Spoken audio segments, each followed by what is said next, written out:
Hey guys, wanted to say good evening to you. Yes, conspicuous by her absence. Katie is having issues. They've had a tornado in Canada and in her area, and she's trying to deal with that. Trying to see if she can get on the show. If not, I'll understand. We'll bring the show in and try to talk it through it. How's it going, Lori, Lana, Jen? Good to see you. But she will try her best to come in. If she can't, we'll just have to do what we got to do and to get through it. So I don't. I hope this is not an omen. We'll see. It's been an okay day until technology try to screw me up. Um, don't change the color on your computer sets or your phones. I am pretty freaking red. Spent the day out yesterday at a an event to a vendor event and out in the sun for 9 hours. That was incredible. Got extraordinarily burnt. Don't know if you can see it, but as you can tell, I kind of got myself a little darker than normal. Hey, Donna, how's it going? Francine, how's it going? Ellen, good to see you. Yeah, Katie is she's trying to bring herself in, but there's a shot she's not going to. Which means you guys will get a reprieve because we'll have an earlier night than normal too. And like I said, the technology is just. Hey, Tammy, how's it going? Hey, Nadine. Technology today just wasn't working for me, and it got very frustrating. And then Katie gets caught up with the tornado issue. So yeah, guys, got a lot of things going on. The show topic I wanted to discuss tonight was uh, essentially just how we are not alone. Um, give you a real funny example. My team and I just went to um, Octagon Hall and on the 14th, and doing a walkthrough of the building because my fiance Lori and our son Devin hadn't been there before. So they were walking through with me, and I was kind of giving them the highlights during the day. It was probably about 2ish, I think, in the afternoon, and we were walking through. And there was, if you haven't been to Octagon Hall, first off, you need to go. Yeah, you're right, Ellen. It's an odd evening, crazy stuff. Um, now you say, yeah, Canadians are not used to tornadoes. That's why it kind of shocked me to even hear she was having one. You guys were having one. That's nuts. But anyway, back to the story at Octagon Hall. So we were just doing daylight, kind of a safety walkthrough kind of thing, and I was kind of showing the area. And we get to a place called the surgery room, which this place was built back pre-Civil War. So the Civil War, I think both sides of the war used that building as a hospital. So this one particular room was actually made to be for surgeries. And we get into the room, and I'm walking ahead of them. Hey, Chrissy, how's it going? And I'm walking ahead of them, and I hook a right into a hallway which leads to another bedroom. They're literally 3 to 4 feet behind me. The minute I cross over the threshold, hey Nikki, how's it going? The minute I cross over the threshold into the hallway to go into another room, I hear behind me a very shrilled voice. It was Lori, and she said, "Richard." I'm like, but maybe she's playing with me for a half minute. And I walked back into the room, and the closet door, literally, I heard the mechanics of the knob turning as I was going into the hallway. And again, right in front of her and Devin, the door literally you could hear the knob tumble, and you could. And I came in, and the door was wide open. It wasn't one of those slow. Maybe it's maybe it's gravity, maybe it's an unlevel building. No, no, no. They said it just opened up, just like somebody was opening up to go into the closet. Um, so yeah, that's fun. A lot of good stuff there. But to talk about the fact that you're not alone, it's kind of for me, it's something that I try to preach to everybody that has a team and everyone that has um, has done investigations that a lot of times you got to be careful because no matter where you're at in the building, I don't think you're ever really alone. I've had instances where I've gone into the bathroom and wasn't alone. I've been standing there doing my thing and get a tap on the shoulder. Um, that happened. I have been in the bathroom and had the water faucet turn on by itself. That happened. So you're not really alone. You know what I mean? And I think that we all need to kind of take a look at that and just kind of recognize the fact that there aren't really any safe places in paranormal venues, that everywhere needs to be treated like an active part of the location, because it probably is. Um, we moved into a home here in Georgia. It's active. I've already had to threaten to do a cleansing and assaulting just to be able to clear out the energy. And yeah, first night we were here, all of us were laying in bed. Our son Logan was here, and we're all laying in bed, sound asleep. We hear a knock on the side of the house, like somebody's trying to go through a door. Um, it, I got up, grabbed the gun, grabbed the flashlight, walked into the hallway and said, "Logan, did you hear that?" He's like, "Yeah, I heard that." So I proceeded to turn the outside light on, went out the door, scoped the area with my flashlight with my weapon drawn. Nobody there. Go out to the backyard, same thing. Turn the light on, toss the flashlight in the yard, weapon drawn, nobody there. I take a walk around the house, nobody there. Um, all was quiet on the western front for about, I don't know, a week and a half, 2 weeks. And then we heard another knock on the side of the house. That's in the bedroom area. You can hear in the bedroom. So I just kind of put out a little bit of a, hey, knock it off, or else I don't want to hear you and I don't want to see you. And it quieted down. I'm going to have to wind up salting the house. I'm going to wind up having to sage the house. I'm going to wind up having to do all those things just to block it out, you know. But you go into a building, you go into a house, you go into an area that you think, oh, this is pretty cool. I don't really feel it. You're not alone. You're not alone. We have gone into restaurants, and you're not alone. And it's being a psychic medium is kind of interesting because there's a lot of things that come up that the typical person doesn't hear or see or do. Um, yeah, it's time to start protecting, and that's, you're right, Nadine. It is. Um, yeah, I mean, they can stay with you for a while. I've been in this so long. I've been in the paranormal world now for 26 years. Um, you get to a point where it's just kind of, it's going to happen. It's dead people. Yeah, they just want to communicate. They want to let us know they're there. Yeah, it becomes annoying to me. It gets to a point where I'm just sitting there going, you're pissing me off. Um, you're making a lot of noise, and I don't want to hear it. Whereas some people I know would get a little freaked. I get a little annoyed when they don't stop. So I go ahead and just put it up there and go, hey, stop or else. And they kind of listen to that. I'm trying to look over here and catch what's being said. Nikki says that's way cool. Sometimes not. Valerie, how's it going? Yeah, it's time to start protecting. And I know I commented on it a moment ago. I'm very big on protection of people and then protection of buildings. So, yeah, my team has been Sage. My team has both Sage and Palo Santo wood. I've administered that a couple of times already to the team. Um, you have to be prepared for those kind of things. I always am. I always have a sage stick. I always have Palo Santo wood. Um, you hope, the hope is, right, is that you get into a situation um, that you really think it just might be, not a big deal, but you never know.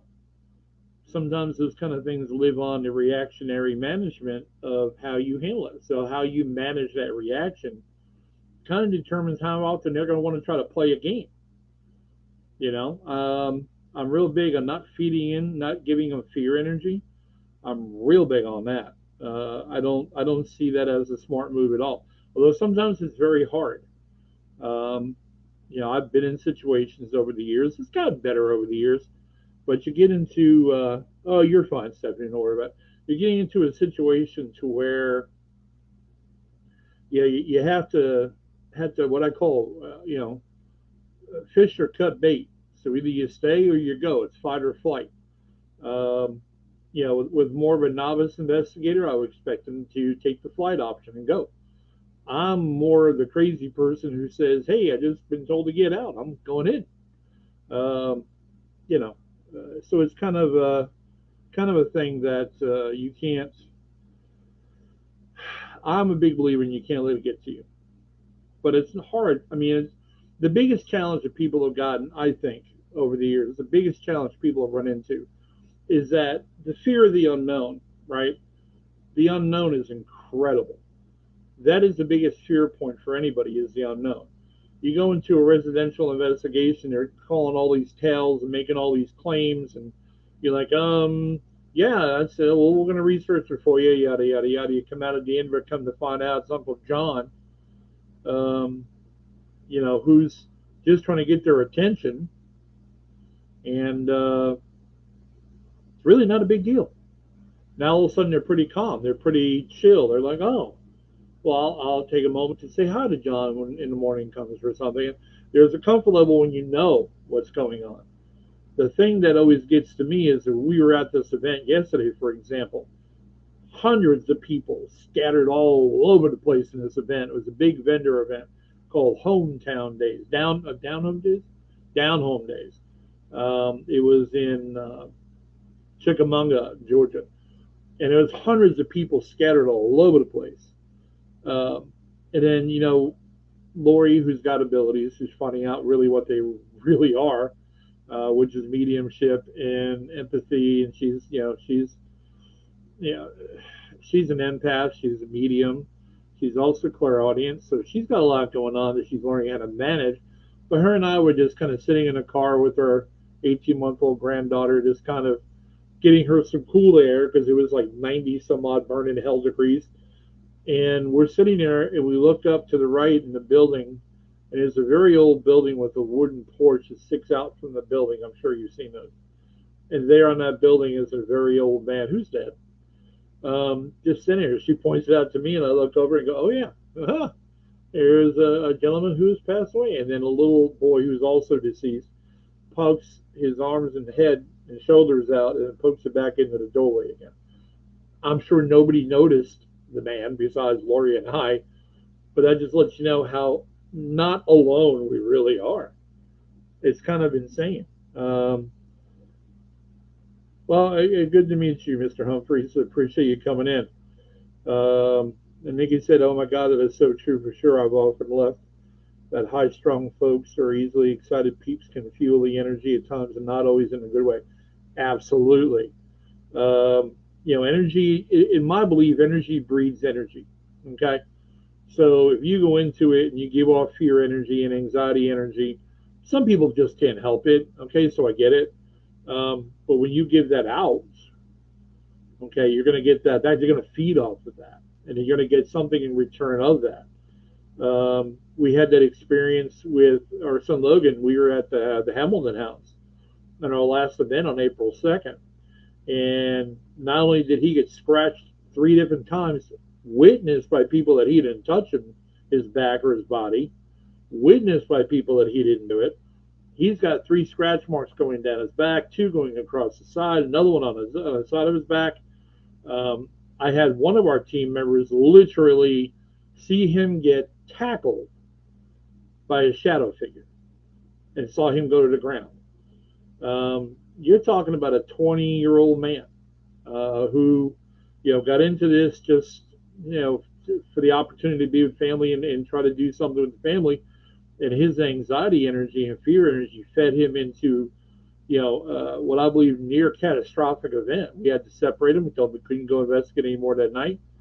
We've had conversations with him about not investigating anymore. But that behavior breeds different behaviors. So you got to be really, really careful. It's not a joke. I mean, paranormal activity is far from a joke. And Logan will tell you if he could that, yeah, I'm right. It's not. Um, Nadine said, I just experienced that today. Someone was excited, and I instantly thought about the energy that we were bringing. Yeah. So he says, I know for sure I'm haunted. I've been with many of those as they transition. Yeah.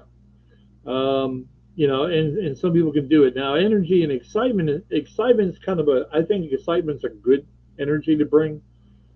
I think it's the fear, is when you bring somebody into an investigation and they're so scared crapless before they even walk in the building that you got to worry about them, because now you're becoming the target, dude. You're becoming the weakest link. And I'm not saying that they're always going to be, or that's a knock on a person. It's not a knock. But when paranormal activity looks at a grouping of people, it looks for who I can get to the easiest. And if you've got a person in your group that was scared, forgive my language, shitless before they even came into the investigation, guess who the target's going to be? And that's hard when you have people in investigations. Um, they come on your team, or they come out and they investigate with you, or we specialize a lot in novice hunts. We got one coming up in July, um, that I know is sure to be going to be insane. I've been in these buildings before. Here's an example. All right, this particular set of buildings, it's 7 buildings altogether now. When I first did our first show there were 3. Okay, so I'm in the building, I'm on camera, and I'm walking in, and I go into the one particular building. It was an officer's cabin, officer's quarters. And I was on camera saying, how they've rebuilt the buildings back to spec, and that, they're pretty much exactly how they were when this building was new in 1797. Now, just to kind of give you a little background, in these buildings, they were built with the same type of wood. They were built with the square-headed thin nails like they used to back in that day. So they've done the best they can to make it original, to make it back to the original building and methodologies used. So I'm standing there around broad daylight. I'm standing there doing this, intro to the building on camera, and I make that comment about how things are going back to where they were. We get an EVP instantaneously that said, no, close, but no. A class EVP. But there's a lot of particular energy with these sets of buildings that you have to understand as well. And just again, for example, you're never alone. I thought I was walking through that building and I felt some energy. I wasn't sure what it was, but that's also a property where I first visited there 7.5, 8 years ago for the first time, and put a digital recorder down in something I call the gun house, which is a building, 2-story building that actually has gun slots drilled into the wood where they used to point their guns out and fire at the enemy coming up the hill at them. Just set the recorder down, went to another building on the other side of the property, and come back, and that thing has got EVPs on it of a female saying the word Shiloh, which is Cherokee. And then I'm hearing rhythmic Indian drums, and then I hear another man, a very deep voiced older man, say Shiloh. I had no idea what that meant. I'm not Cherokee, so I had to have somebody explain it to me. I take it down to the museum where they have this really nice little museum there, and the man behind the counter is 100% Cherokee. And I played the EVPs for him, and he took a step back. He said, "Where did you get that?" And I said, "The gun building up on the property. It was set there by itself. Nobody was anywhere near the building." And but again, this goes to show you that you're not alone. I have been in elevators and had somebody touch me. I've been in, I'm going up escalators in an airport and had somebody whisper something in my ear. For those that have abilities or sensitivities, you're sincerely not alone. There's not a shot in the world you're alone. Jen said, I see things all the time when I clean buildings at night. I bet you do. I sincerely bet you do. Yeah. I mean, it's just, at nighttime, there's no lights. You got the lights off in most instances. Traffic is low. There's no unmetered noise from people in the building. Um, sensory, sensory is deprivation happens because you got no lights on, or maybe you have one or two, and now you lost some of your sight, so your other senses pick up, and you see stuff you never thought humanly possible. This was yesterday. The incident yesterday at the event was during the daytime, and that man was sitting up there on that porch like he's probably had done for the last 85, 90 years, just standing there. It was crazy. Yeah, crazy. Yeah, have you other guys? I know I've heard from Jen and I've heard from Stephanie and Adine. Any of your other guys ever had that experience where you think you're alone, but you're not? I mean, I'm curious to hear it. I'd love to talk about it. I mean, it's just one of those things where you think you are, but you're not. Um, yeah, I've had that instance everywhere. I've had that instance in my car. Uh, yeah, Nikki's like when camping out in the woods or in the mountains. Yeah, you're not alone there either. A lot of the woods and mountains, North Carolina, Tennessee, Georgia, that was Native American land. Um, and you had a lot of things going on with that on top of the opportunity for, you know, the way the white man took over in those lands as well. So you have a lot to look at with that. So yeah, I would probably fully believe you're not alone. I know there's at Hales Bar Dam, which they have completely shut down from paranormal investigating, which makes no sense to me at all. But there are cabins on the lake. They're floating cabins. They're haunted as hell. Um, I had a friend of mine. That's how I believe her because she's a friend of mine. She and her husband rented one of those floating cabins, and she said I woke up to a morning to an Indian woman standing right in her front door, just standing there. Now, again, this is also a ground or an area that Chief Dragon Canoe cursed, saying that if any white men settled on the land, that there would be bloodshed. So that doesn't help that there was a curse right on the same land. But yeah, that happened too. Valerie said, when I worked security at the rail yard, I could tell I wasn't alone at quite a few places on the grounds. Oh, that brings me up a funny. There's a show that's not funny because I know it's a friend of mine, Shane Pittman, who did the Holzer Files. He did a show in Pennsylvania at a rail yard, and he was sent downstairs underneath the rail yard in the workman's area in the pit, and he literally had a hand come out and grab him on camera. The hand came out and grabbed him on camera there. So yeah, it was tied to a series of murders by a guy that worked on a railroad who was just going from town to town back to that same train station, killing people on a killing spree. Crazy. I'll be more than happy to tell Katie guys that you guys are giving her your well wishes because hey Penny, how's it going? Um, yeah, because she's okay. She's just trying to get everything together, and she just couldn't get enough cell service to be able to do the show. So that's what kept her. Trust me, she's very frustrated over that. Nikki said, let me see, let me go back up. Nikki said it's like when you least really expect it, and then I felt it and know full well it's not an animal. It's caught me off guard a few times. Yeah, I imagine it has. Nadine said I have a picture I took when I felt something. I don't know if she said, I think maybe she tried to come in. I don't know, I don't know, I don't know. Maybe. Nadine said I have a picture I took when I felt something nearby in a tree, and it looks like a small dark figure with a hat. Well, that's awesome. I don't know what we got there, Katie. Can you hear us?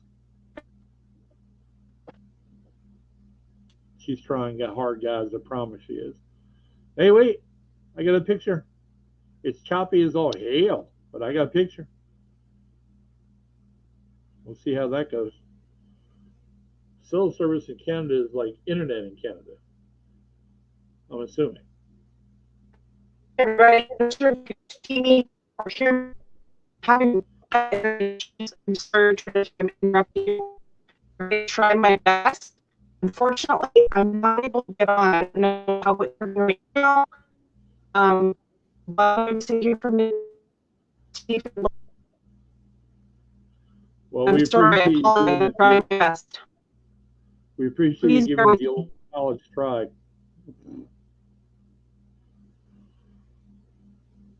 That's hard. Yep, that would drive me crazy. I know it's driving her crazy. I know it's driving her crazy. Um, yeah, so Timmy said something woke me up the other night, so I got up to go get a drink, and walking back to my bedroom, something whispered in my ear. Yeah, we lost her. And it wasn't words, it was just a sound. Yeah. The one thing I will tell you in regard to audio is I am one of those audio fanatics. Is that at times it sounds like the sound, but it actually is other letters in there, but they're not as pronounced the sound to make than the S in the other sounds, like other consonants.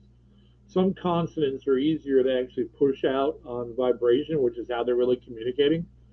Sometimes it's easier for them to push it out like that than it is, any other way. So that's just something to take into effect. Um, yeah, Jenna, I will let her know, but again, she is okay. It's just right now power and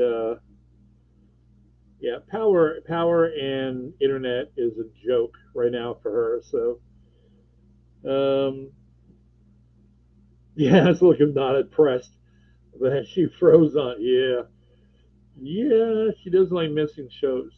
So that is, and she drove like an hour to get somewhere where there was cell service to be able to even do this show. So I applaud her for this, but understandably, it's a little tough right now. I didn't even know that Canada even got tornadoes, to be honest with you. That's my ignorance. I had no idea that Canada even got tornadoes. I just didn't figure that was the way it went. Let's see here. There are so many things that happened there. Yeah, at the rail yard, I imagine it did. Nikki said we used to go past several old rundown home parts of Atlanta are littered with so many unsettled entities. We saw a great deal of drama and tragedy there for sure. Yeah, I wouldn't doubt it. I wouldn't doubt it. You also have to remember too is that Atlanta is such a very largely populated area, and everything to me is a ratio. Right? I had a guy one time that worked for NASA that did the math on this theory, and my question I posed to him was, I would love to know what the ratio of living to dead is. It's kind of like even just an acute idea, just a even if it's an educated guess based on the figures. And he said, "Well, I've already thought about that." He said it's taken me about 4 years to get to it. And he said basically for about every living human being, there are five entities around them, or with them, or near them. Five. So one of the other reasons why I don't like doing group readings, you get a group of 20 people, now we're talking 100 dead folks. That's a lot of people to sort through. Just saying. A lot of people to sort through. Let's see here. I'm missing a whole lot of comments here. Valerie said the rotation pit was the worst, and there was a set of iron stairs that I was very careful walking up and refused to go into the office. I did my job, and I looked through the window, but never inside. Then it was a car yard that I would always talk to whoever was there while I was there, just making my rounds and making sure that there's no one here that isn't supposed to be. And that's a monologue. And that's honestly what you need to have with the dead. I've preached that for years. Having a dialogue is not what you want. Asking questions where you're going to look for answers you don't want to do. Monologues where you say, "Hey, I'm just saying hi, checking stuff out, take care, have a good day." That's perfectly fine. Dialogue is not, if you ask a question looking for an answer, you're going to get it, but now you've also opened up a door of opportunity and communication that you probably shouldn't have done. So just be aware of that. Oh, Dean. Wow, really? Dean just said, I think it's like 35,000 people without power right now. That's insane. That is truly insane. Wow, 35,000. Thanks, Nikki. I appreciate it. You know what's funny about this show is I started out doing it with a partner, and then I did it on my own for probably about a month, and picked up another partner and did it for a while. Then I did it alone again for about 2 weeks, and then I bumped into Katie, and I've been doing this show now in total 4 years, so it's been a long time. And I honestly I do it for you guys, and I do it for her excitement and wanting to spread information. Personally, I'm tired, but she kind of keeps it exciting enough to want to continue on, as well as you guys do. So that's one of the reasons why I even still do it. Does life interrupt? Obviously. I mean, look what's happening today, right? Tornado whacked out everything in Canada just about, and it happens. Life just interrupts. It's the way it is. People get sick. People get unhealthy. Some people pass. Things happen. Holidays happen, but you can't control everything. But I will definitely pass the word on for sure. And thank you for thinking I'm making it through, because I don't know. Okay, so let's see. Nadine said, I'm so happy to see the following here. It feels like I'm talking with family now. Oh, that's really sweet. We're glad you feel that way, Nadine. We do. We all feel that way. The regular folks, y'all regular folks that come on in here, is really good to see you every week. We do see a lot of new people come in. This is not for everyone, I'm assuming, because I'm not a crazy wild man, and neither is Katie. But we try our best to remain informative and personable, and try to give you whatever we feel may help you in the field, or you might be able to spread on to help others in the field. And that's really the reason why we do it. Where we are, just so you know, just to put it out there, we don't get paid for any of this time. So it's time away from our families, and it's time to be able to be with our paranormal family, you guys. And now and again, that's the reason why we do it. Let's see here. Katie does love you guys. She really does. Trust me. Now, Lori, you're in Canada as well, and you said I didn't have a tornado here, but we got hit by lightning and burnt out all of our landline phones. Holy crap. Burnt the wires right off the phones and toasted my coffee maker. Killed your coffee maker? Oh, that's not cool. And Bell receiver, don't know what that is.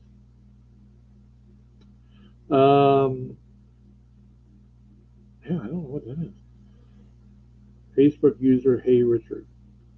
Hey? Yep.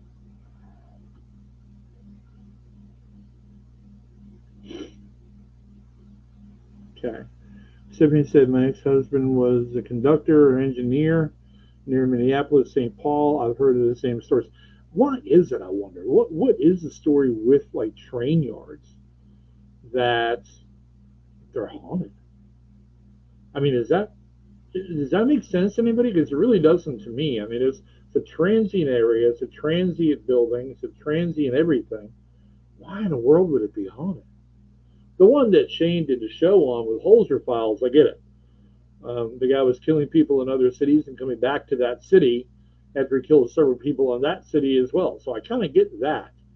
But why like every train station? There was an episode years and years and years ago on Ghost Hunters Classic, now I think on Discovery Plus, where they did a train yard, a big train yard. I think it was in upstate New York. And they got, I mean, Class A EVP up in the train manager's office and stuff. Crazy, just crazy. All right, so let me just see here. Consecrated ground is hard to come by nowadays. Do you believe that more spirits are active now? No. I tell you what I believe is happening is we have a better ability to capture them. Herbie, that's really what I think it comes down to. I think we have between our new phones. I mean, my God, my new phone has got night vision on it, and it's a Samsung Galaxy S22. It has night vision on it. Kicks the butt of any other camera I've ever seen on a phone. Any phone. I went up against an iPhone 13 and my camera beat it. Clarity, background lighting, the whole bit. They come with digital recorders now. You can get apps on the phones now. There's some are free or cheap. So I think we've just gotten to a point where we're more aware, number one, and then we're also better equipped. We're also at a point, again, not so much just aware, but it's exposure. So we kind of know what we're looking for. But then you're also aware of the signs, like if something changes the temperature, if something, lights the hairs up on your arms, if something, makes a sound that isn't natural, it most likely could be paranormal. I think that's where we are. I think we went from a time where the ability to record paranormal activity was so archaic and way behind the times. So things are just different now. I don't think it's a higher level of activity. I think it's a higher level of being able to capture it. Personally, I wonder if it's the materials. Nikki asked, I wonder if it's the material that may attract energies. Well, I mean, you're working with a lot of steel. You're working with a lot of wood, right? You got the wood stone theory. You've got steel in the building, and that's energy conductive. You got water usually around train station for some reason. There's always like some body of water right near it, so that'll do it too. So you never know. That could be. I don't think we're ever going to get the full answer on everything paranormal. So, but that's just another way to look at it. So you're right. Now, Nikki said the weather is intensifying globally, and I feel like it's only the beginning. Things need to change or it'll get worse. Agreed. But it's kind of odd because there are times, if you look back in the days gone by, well before my time even, and talking to people in their 80s and their 70s, some of the most dramatic weather changes we don't even remember or even heard of that happened back then. The great blizzards and that kind of stuff that had never happened during our time happened during theirs. Same thing with the bursting of heat and the magnetic poles and things like that never could be recorded previously are being recorded now. So I think there's a decline in the weather. Yeah, I think there is. I think also some of it has to do with our ozone layer being depleted. That's our protective shell, and I think that allows gravitational pull to be a little different. And just things like that. That's really like a whole nother show. But I agree with that completely. It's changing very quickly. You're right. On a mass of different emotions and human energy constantly changing and moving, perhaps too. Yeah, I would agree so. Yeah, I would agree so. Dean says, I had a time when I was checking out an old abandoned mine. It's a historical park area, and I knew I was not alone, to the point that I got an instant headache when near a boarded up shaft entry. I got the heebie-jeebies, and my friend pointed out to me that I had a massive red mark on my neck. Needless to say, they got my attention. Absolutely. And a lot of the times, that's all it really is. I think we have to look at that too. And Kitty and I have talked about this kind of stuff, these scratches and whatnot. And sometimes it's not really designed to be intimidating, or sometimes it is, but sometimes it's just they don't know their own strength.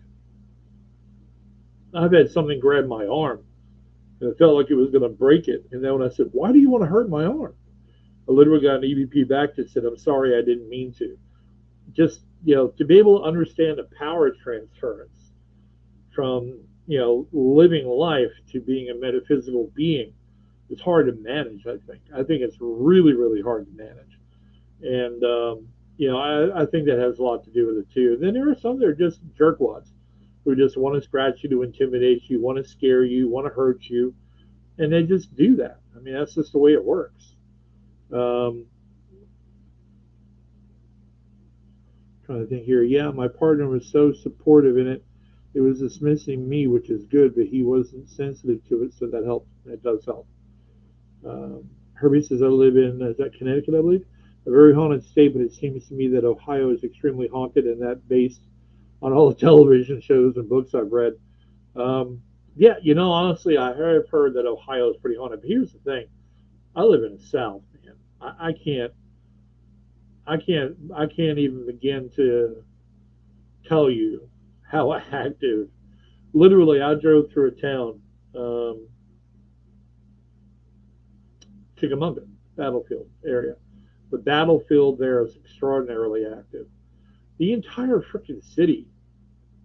I couldn't run by a house without going haunted as hell, haunted as hell, because I could feel the energy. And you've got cities like that all over the place here in the South, and that's not even including, the mystique of having Savannah, as part of the state of Georgia. Just driving down the road in certain areas of Georgia, you go haunted as hell, haunted as hell. It just happens. Lori and I find it humorous to do it. We can drive down the road; she can pick up on the energy as well. You just can't get away from it. It's insane. Um, yeah, I think that's the way to go. I think that's the right way to look at it, Nikki. Is that we're all globally connected now, so it makes things a little bit different. Now Valerie said we live in a very haunted area, an old mining town. Um, I bought Dean a book for his birthday about the haunted locations around here. That's very cool. Very cool. I would love to at some point get out to Canada to investigate. I know Katie is kind of like biting at the bit to get down here to the U.S., especially the South U.S. I've got places lined up for her to investigate with us. If she ever gets a chance to leave the country. But she's biting at the bit to get down here. I would love to get up there. That in the UK. Yeah. Valerie said 16 acres of rail yard. Lots have happened for sure. One of the original rail yards in Canada, so I have no doubt. Right? Right. Stephanie said I'm within 6 miles of Meriwether Lewis death place and burial site of the famous explorers Lewis and Clark, and I'm along the Natchez Trace and Trail of Tears here in the southern middle of Tennessee. That's really interesting because the place that we had just opened up to sell tickets to do a public event in was also a part of Lewis and Clark's adventure. Southwest Point Park was one of the original points in the process to come through. Now, what a lot of people don't understand is that in this event, the buildings, the grounds were originally built, the fort was originally built in 1797. It also, over the years, became the first fort that became Cherokee friendly. It also is the first fort that ever seceded to the north and surrendered to the north. That those grounds have got a lot of energy attached to them. And over the years, the city has done a really incredible job of rebuilding these buildings back on the same foundations. The only thing that marked a lot of the foundations was the first one is the officers' cabin. It was one of the first buildings built, and the only thing that they knew that it was the officers' cabin based on the handwritten blueprints of the place they had was the chimney that was still erect. Everything else was gone. But the really interesting fact is that when I went to that place for the first time nearly 7 years ago, almost 8 years now, and filmed a show there, it was cranked up crazy active. Cranked up crazy active. Because it was like they basically turned the hands back in time for the spirit activity of that land, of that camp.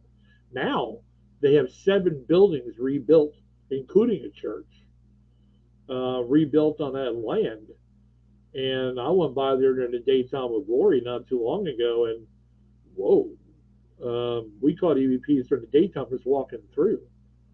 So, just to kind of show you how things work in that realm. That event I want to talk to you before about, because if you guys want to go someplace cool, This literally has 7 buildings on the same property in a fort that we're going to be allowed to, for the first time, ever open up to the public for investigations.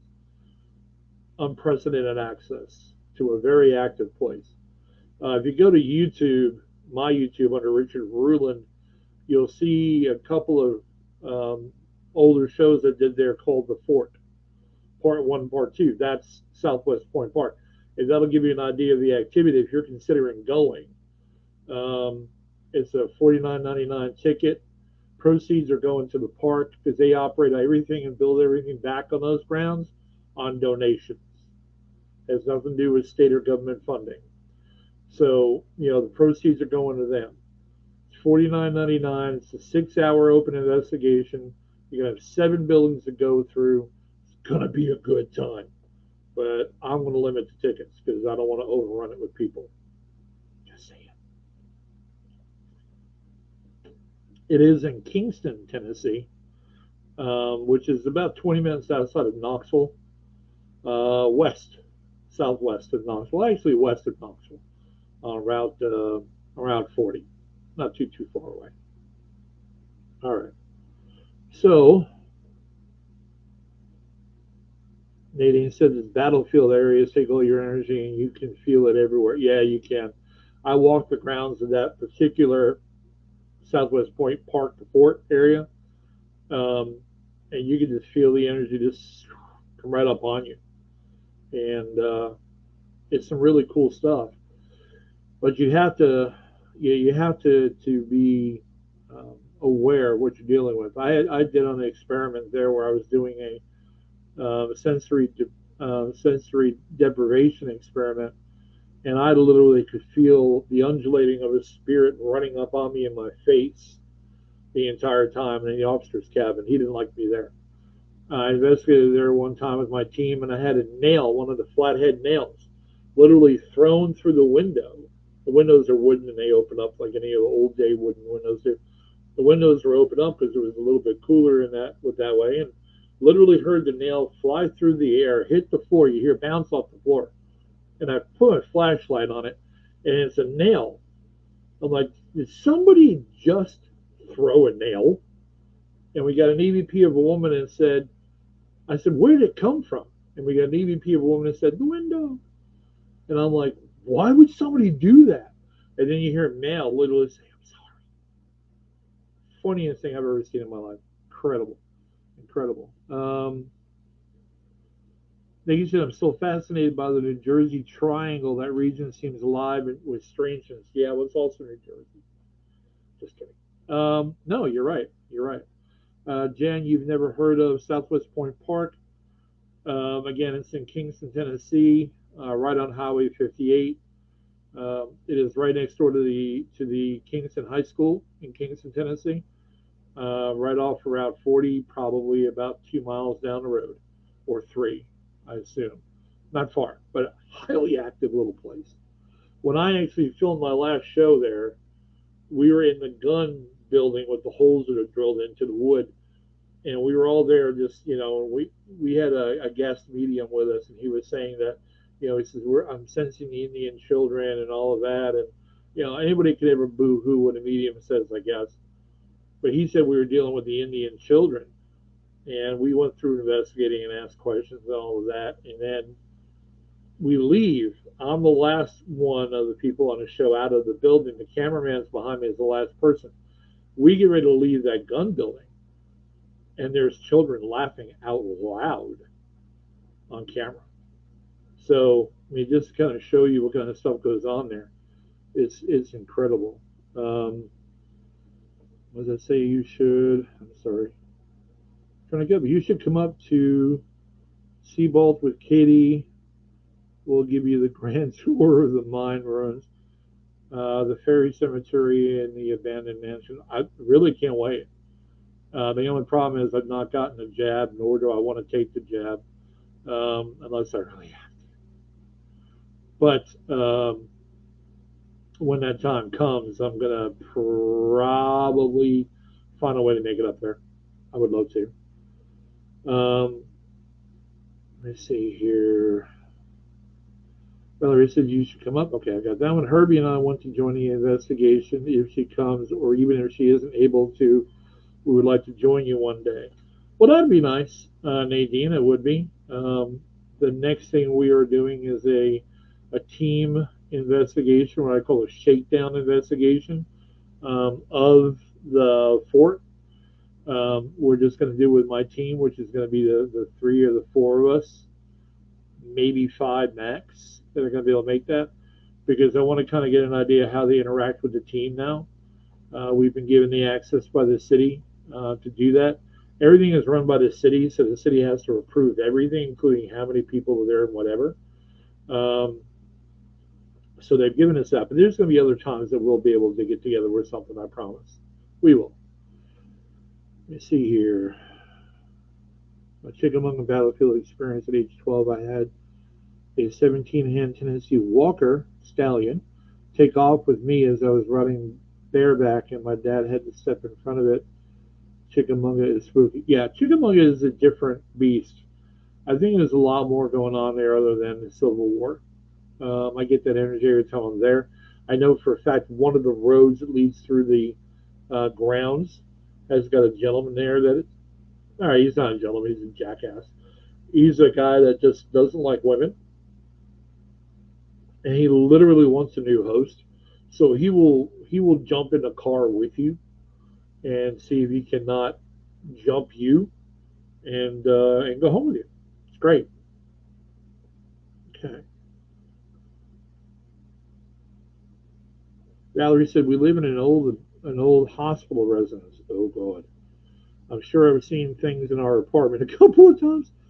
Someone facing my closet twice, not since we moved our bed to the other wall, and someone near my bookshelf once. Yeah, yeah, yeah. Old hospital. Hospitals are just, I've had a lot of people like, oh, hospitals, they really help people. There was also a lot of times in the hospital that, people died traumatic deaths. There are times when people were scared to death. There are times when people writhed in agony. There are times when people delivered babies. And there's times when people delivered babies that didn't make it. A lot of people died in hospitals. A lot of people suffered anguish in hospitals, and that energy resonates. I actually filmed a show. It was the last show that we filmed for our series called Hunting the Unknown Truth. It was done at the Lincoln County Hospital in Lafayette, Tennessee. And we played, somebody burned a CD. Oh, the director burned a CD that he wanted to play in a portable CD player of just hospital sounds.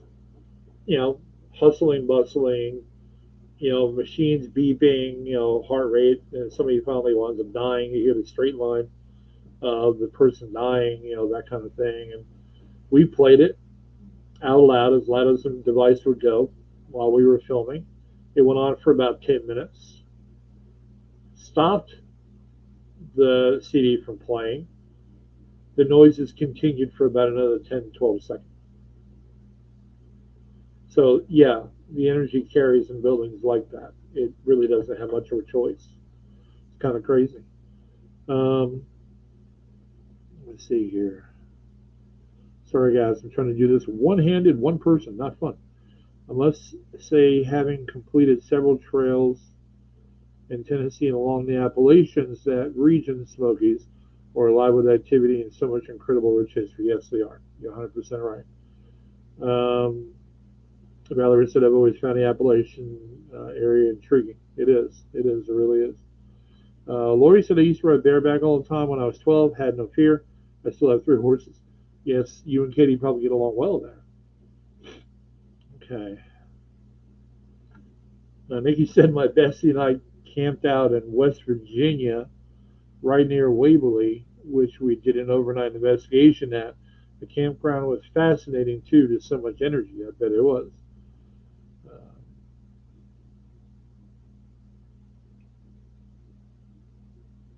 Yeah, horses to me are very calming to me. They're kind of like a tranquilizer. If you give them the right amount of attention, they give it back. They're one of the few animals out there that I believe return the same love and respect they get very similar to dogs. To me, dogs are, if I want something that's going to calm me down and be the best therapeutic thing I could probably have in my life, it'd be a dog. Personally, because they love unconditionally and they are always there, always there. Where would I go next? I got a couple places on my bucket list. I just did Octagon Hall. I put up a live video about it. We had a REM pod behind me on a case. Nobody was near, and the thing was being pounded on. And then we put another REM pod on another case in the same room, and it was being pounded on. We had a shadow detector, went off several times in the hallway, and nobody was in there with it. Just an immense amount. We've got a whole bunch of new equipment now. The guy that made the Tesla coil thing I put on the show here for you guys, he makes something now also called the REM rope, which is looks like a jump rope basically, but it has the lights inside of it, and it is a REM pod. I stretch it out along a doorway. If something crosses the path of the REM rope, it'll go off. It'll light up. I also got a new REM pod candle from the same maker. Touch it, and the flame flickers, and the light lights up. We're trying to go with. I like equipment, but it's kind of one of those things where I'm not wanting to drop $400, $500, $600 on a piece of equipment. I'm a cheap ass. That's just the way it works. And since Katie's not here, I get to curse. Yeah. So let me see here. Love those off the grid places to investigate. Just wish I had more time to look close. You do. On this one at the Southwest Point Park that we're doing in July, tickets have already started selling like crazy to this thing, and I'm going to have to wind up cutting them off soon. Pretty soon, I think. But it's 7 buildings. I mean, for $49.95 for 6 hours. Yeah, that's about as cheap as it's going to get, and it's going to be a good time. But it is off the grid. I've got 2 videos on my YouTube page about it. It has barely ever been investigated by other people other than my team, and maybe a few other teams of friends of mine. People just don't think about it. They don't. It's open to the public, and they walk through, and they don't think about how active that booger really is. Dean says it sucks when your own home sometimes gives you anxiety. Truth. I can't even sleep with my door open all the way. I usually just say in my head to F off and leave me alone. You're not welcome here. Always got my head in a swivel for nothing. You know what? It's not for nothing, honestly, because that's what you have to do. You have to set boundaries. If you have paranormal activity, you have to set boundaries. I will always do that monologue of, I don't want to hear from you. I don't want to see you. And if you push my buttons too far, I'm going to get my salt and sage, and I'm going to block you out of here. I'm going to leave you homeless. That's happening. So, that has quieted this person down, I believe. I get tired of going around my house with a loaded gun, but I'll do it anyway if I have to. Waverly is a dream location. Honestly, I've never been to Waverly. Trans-Allegheny or Eastern State Penitentiary, and the way I look at it, frankly, is, and it's great that it's yours, it's just not for me. I am more of the road less traveled. The less I know, the better, because I get to find out for the first time. I don't get to see it on TV, and people go, "Oh, it's crazy haunted." Well, I mean, you already know that. But you go to places like this, like the park. I didn't know it was haunted until the first time I actually walked through it and felt it. Then we filmed the show there, though, which is insane. The show had to be 2 parts because of all the activity and evidence I put in the show. Had to be a 2-part show. The shows were an hour almost a piece. Crazy. You just never know. I like the road less traveled personally. But to each their own. And when Dean isn't home, I can't sleep without the door open all the way. Yeah, it's a weird life to lead, isn't it? Thank you, Jen. I appreciate it. I'm always so used to doing the executive producer's job of, reading y'all's questions and, interjecting when I can, because evidently, I mean, it's obvious that she is a lot better at this than I am. Just talking and talking, I can't do it.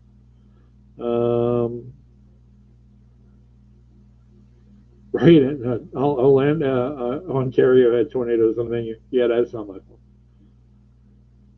Thank you, Nadine. I appreciate it. Ontario Power Company even sent out texts to its users to say power outages will last for multiple days because of the damages.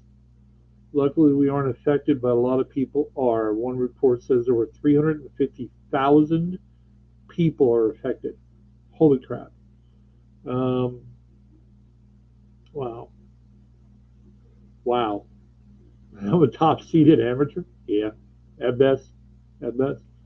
All right, so Valerie says, does sprinkling catnip everywhere do the same thing as salt?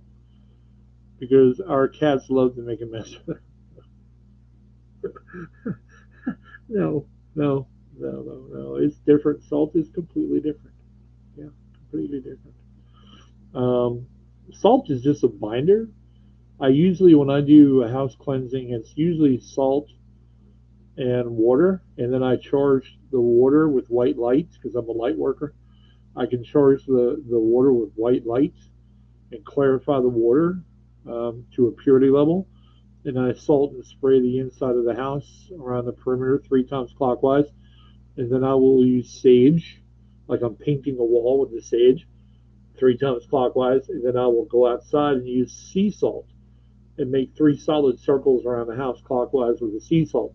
And that usually, I've not had anything approach the house or anything. I literally have gone back, and I have a friend of mine who was a meeting that went to a house I did a cleansing on, and he was just rolling by it because he wanted to see the house. And he calls me up from the house, the road, in his car. And he said, Rich, you just cleansed this house the other day, right? I'm like, yeah. He said, there's literally a spirit standing outside what looks like where you had salted, just standing outside of the ring because wanting to get in, but it can't. Okay, means I did my job. I'm good with it. Let's see here. So we answered the catnip question. I think it's funny though. Cats love catnip. I felt Waverly was okay, but way oversaturated. 100% right. We had a far better experience investigating Trans-Allegheny. Still will be the full location when I agree with you, Richard. We prefer the off-grid place. The off-grid places just offer an opportunity for you to have a first-time experience. I would love for people to comment on their first-time experiences. I've got photos from the last public investigation we did at the Hamilton House. I've got a picture of a woman standing in the dining room where nobody is, just staring right at us through the window. Perfectly clear as day. You can see it's a woman. You can see her neckline of her dress with her necklace and her hair, her face. You can see it all. And that's that place. Nobody's like, oh, I've never heard about Hamilton House. Yeah, trust me. And again, the Southwest Point Park. If y'all want a good time, want to get on those tickets, you better get on those tickets because we've already sold out a good portion of what's there to sell. So if you want a good time and you want it inexpensively, it's time to go. All right, so where are we at? Richard, we have a mutual friend who just went to Brushy Mountain State Penitentiary. I don't think I could go anywhere near there. Brushy Mountain is just kind of a catcher's catch can kind of activity. For some people, it can be really active and really crazy. For some people, it just depends on what your energy draws. Really. Maybe because catnip and sage are part of the mint family. Maybe it works like sage. Hey, you never know. Could be. I just know when I sage places, including my own house, it's supposed to be having a pot party.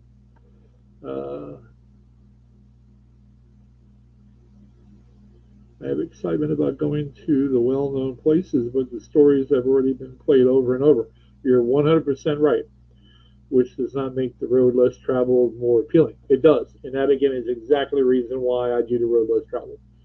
Like I said, I'm beating a dead horse. I understand it, but this location, the Southwest Point Park location, and there has never been a place where I have been everywhere in the building and every building and had activity.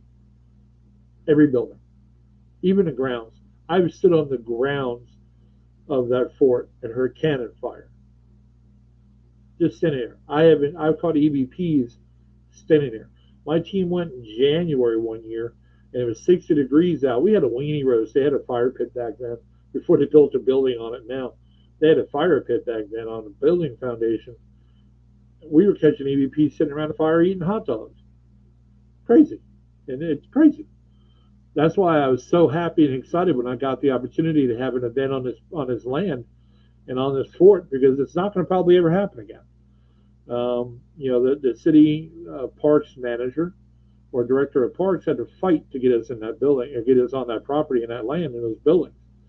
So it's going to happen once, most likely. I don't think it'll ever happen again. Walk around with Salt Lake now. Hey, Lori, good to see you. Katie is obvious by her absence, not able to make it tonight. She had tornadoes come in her area in Ontario, took out her power and a whole bunch of good stuff. Yeah, the salt sea spray as well in 18 is good. It does help as part of the earth element, so that would work.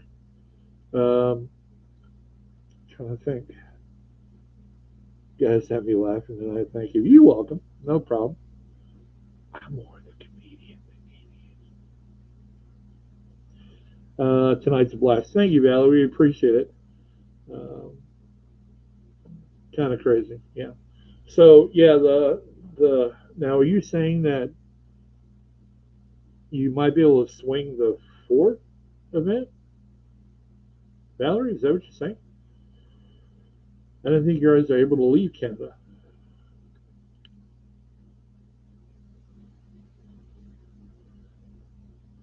Herbie said we once investigated an old cemetery that was behind an apartment building and was very surprised by all the voices that we got in our recorder. No one knows anything about, nor is it well known. I'll tell you, honestly, there is an apartment building. I don't think it's the same, of course, because I don't think you live in Tennessee, or lived in Tennessee. There is an apartment building. I got a call from a lady there once, years ago, back when we actually had, I stupidly had my cell phone number on my website to have people be able to reach out and call if they needed help. I didn't mind doing it for those that did, but this one did, and that's fine. So I went to the house, and she was trying to get rid of a Ouija board that her ex-boyfriend used to use with his friends, and she would leave and go out with her friends, so she didn't do anything on the Ouija board, but she wanted to get rid of it, and I helped her to get rid of it and destroy it. Walking from the apartment building to go get rid of the Ouija board, I saw a mound with two spears sticking out of it. I looked at her, I said, what the hell what's with the spears? I don't understand. What is this about? And I got close enough, I'm like, oh my God, I could feel the energy. It was when they built listen to this, guys, when they built the apartment building, they came across bodies, skeletal remains of Native Americans. So they took all the Native American skeleton remains and put them in this mound, and then stuck two handmade spears in the ground. That's what you did. You could see the energy. It was so dense around that mound. You could feel the anger because of the disrespect that took place. That was literally 30 yards off the corner of the building of the apartment complex. God bless them. Tonight's a blast. Thank you, Ellie. Appreciate that. Do you own any haunted objects? Nope. I don't take haunted objects from a location. I don't touch haunted objects. I love my fiance dearly. Lori has, gone on several investigations so far. One time she actually had a doll in a building, made her feel like she wanted it to pick it up, and like, no, we don't do that. No, we don't do that, because I can feel the energy off the doll, and it was negative. And literally, EVPs we caught first was when she said, "I want to pick it up." She had her recorder going the entire time. We got to play back the recorder, and she said, "I want to pick it up." You hear a male voice go, "Go ahead," and then you hear me go, "Nope. No, ma'am, that's a nope. That's an immediate no for me. No, not happening." you hear the man then say, "Go to hell." Oh, okay. See, no haunted objects for me. I don't take anything from a haunted location. I don't know. No, I don't. That is a big immediate no for me. All right. Let me see here. It said, yes, the guy told Herbie, yes, I'm here. Fat man. Oh, step up and slap that in the face, Herbie. Fat man. That was surprising that he mentioned Herbie's weight at the time. I'll tell you, I had a similar experience. I'm a big guy. I don't give a damn. I am a big guy. All right. I'm not a small guy. I never have been. I came out of the womb at 10 pounds, 15 ounces, almost 23 inches long. So I'm never going to ever be a skinny mini. And I don't really care. I've lost a lot of weight, but I don't care. I'm still a big boy. I don't care. I was in an investigation, and I kept on getting communication. Somebody was communicating with me, and I kept on hearing this song. One is the loneliest number that you'll ever do. And I said, why am I hearing that song right now? Why is that song important to you? Literally playing back the audio, you hear one spirit say to the other, but evidently he was talking to another spirit. One spirit looks at the other spirit. Evidently, I can imagine this happening in my head. And when I say, why are you having me hear that song? You hear the one spirit say to the other one, hey, he gets it, the fat one. So, yeah, kind of pissed me off, but it's the way it is. Yeah, no haunted objects. No. I have a program that automatically transcribes words into text that I was using to transcribe meetings for volunteer stuff. I accidentally hit record when there was nothing around. That typed out random school in the States that I never heard of. I told Dean about it right away, and I have no idea why it would have typed that out, and the audio had nothing on it when I listened back to it. Wow, that's crazy. Richard, what's a call when you can feel the energy off objects? Um, I do it a little bit. Uh, More now than I probably ever have been. It's called psychometry. When you actually make contact with a haunted item, that energy contact with the energy of the item itself can get picked up and received by you. You can actually feel what has transpired. With that, I do it a lot with mirrors. I'm always curious to see what they saw, but it's called psychometry, and it's not easy to do. You have to have it really kind of quiet. You have to have it. You have to be able to concentrate on it. You have to be able to open up. You have to be able to concentrate on what you're feeling and what you're seeing. And the thing about it is with psychometry that I've noticed so far is nothing's out of the realm. Nothing is out of the realm. You could get some weird crap come off of psychometry and go, why am I getting this off of a mirror? That's crazy. Same thing with keys. I've done it with old keys. Any kind of old object I can pick up, and I can, with psychometry, I can get energy off of it. But that's what it's called, is psychometry. Um, yeah, antique stores. That's funny you mentioned that, Stephanie. Antique stores to me are probably one of the most haunted locations you can ever go to. It's basically like saying, oh, tilt this camera down a little bit. It's basically like saying, um, hey, I want to take all this furniture and stuff that belonged to a whole bunch of people for decades, maybe even hundreds of years, and I'm going to put it all in one location, and hopefully energy won't come with it. You're, you're in for a treat. I've gotten more calls or more people reaching out to me that own antique stores than I ever have residentials.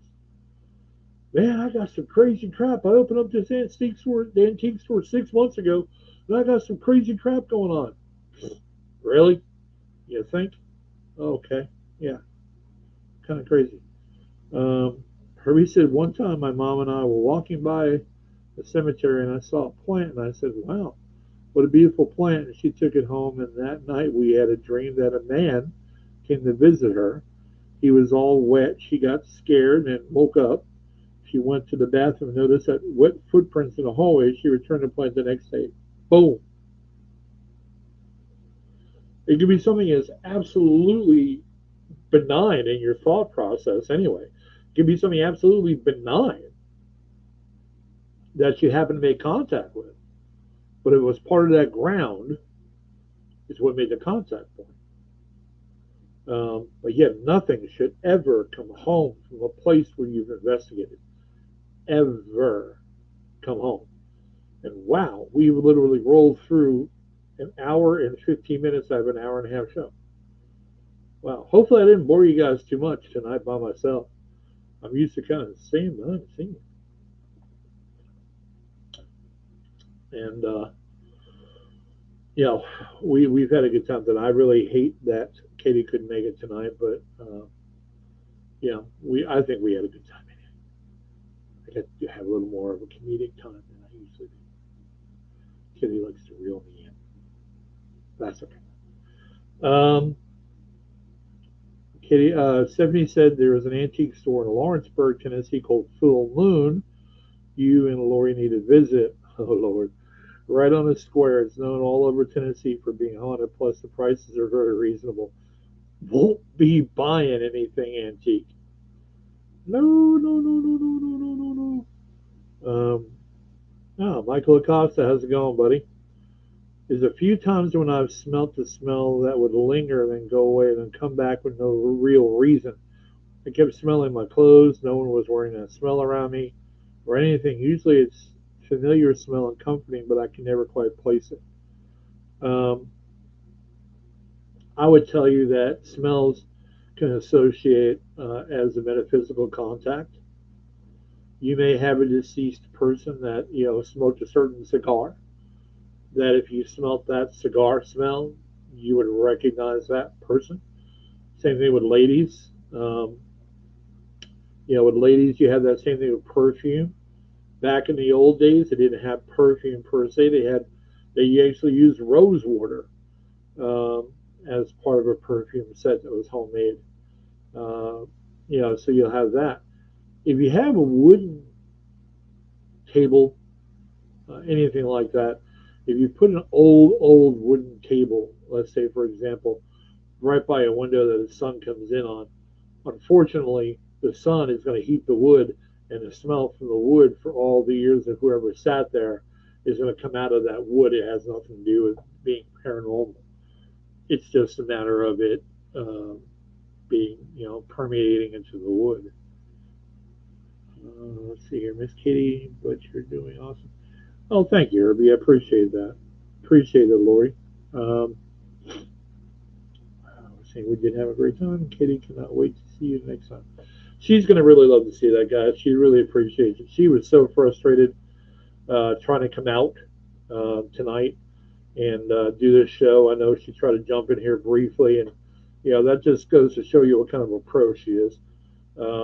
That she's willing to drive an hour out of the way just to try to get internet service out to even be on the show. Just goes to say a lot to me, as well as I'm sure to you guys too, how valuable you are to her. So I will definitely tell her, y'all's concerns. But if any of you are friends of hers on Facebook, you can drop her a line, just check in with her. I'm sure she'd love to see it. Okay, so Lori says, I know when the thing is around, I smell mushrooms. I hate mushrooms.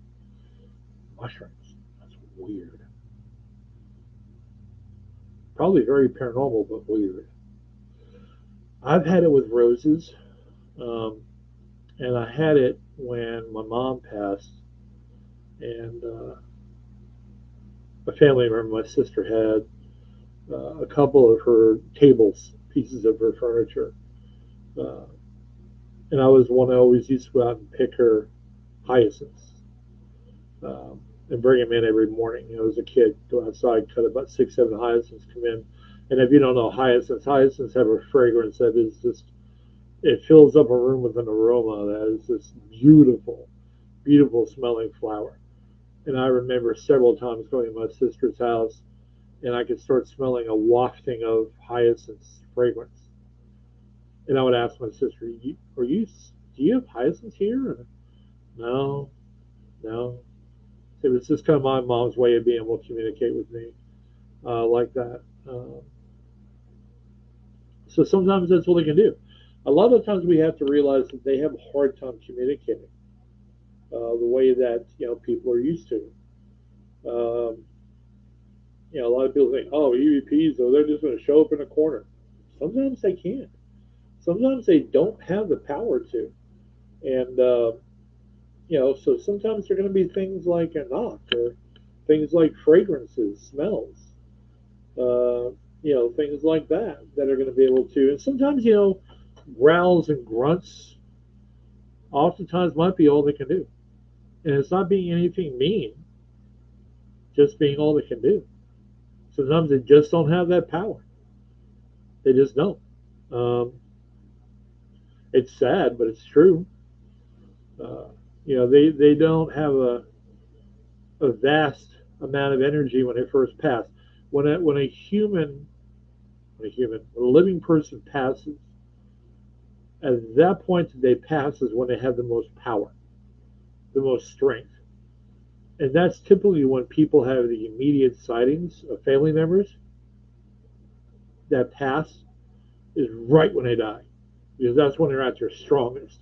And then that ability and that power just dissipates over time. And eventually it just, with enough shelf life, it goes away. Unless it has a way to regenerate, it goes away. Um, Shelf life, I know in this area that I'm living in now, I think it's 450 years. So you could get spirits in here well before the Civil War and all that to come into play. So it happens, but yeah. So it's just kind of one of those things. I'm glad everybody had a good time. I really am. It's off to work tomorrow. I do want to talk again about the event. If you guys have not thought about going, please think about going. I'd love to have some of you guys that are on here go. I'd love to be able to meet you all at an event, have a good time. Help me to help a really great cause, which are these buildings. Be able to get some new stuff, like they want to put up a new building and they want to get some more materials to continue building. I'd love for them to be able to do that, and I'd love for you guys to be responsible for that. Again, the tickets are $49.99. You go to the Haunted Travelers Facebook page, and you go to events. You'll see the event there for July 16th. Click on that and get your tickets. There are not a ton of those left. And for those of you that know that when it's sold out, it's sold out. I don't try to overrun the property, but get yours while you can. It is from 6 p.m. Eastern to 12 a.m., so 6 hours. Again, 7 buildings. They're all beautiful buildings, and a lot of history, a lot of activity. I really hope to see you guys there. I'm going to have all the crew there that night. We're going to have a couple of friends helping out as well, I believe. And it'll just be a good time for all, I think. Let's see, I knew the moment, and Dean said, I knew the moment Grandpa died because I woke up to him in my room, say he was all right and with Grandma now, and it was the exact time he passed. Yeah, that's when they do it. That's when they do it. Stephanie, take care. Take care of yourself completely. Guys, I appreciate you very much. I'm going to go ahead and close the show out a little bit. I got to get up early for work. Hopefully next week,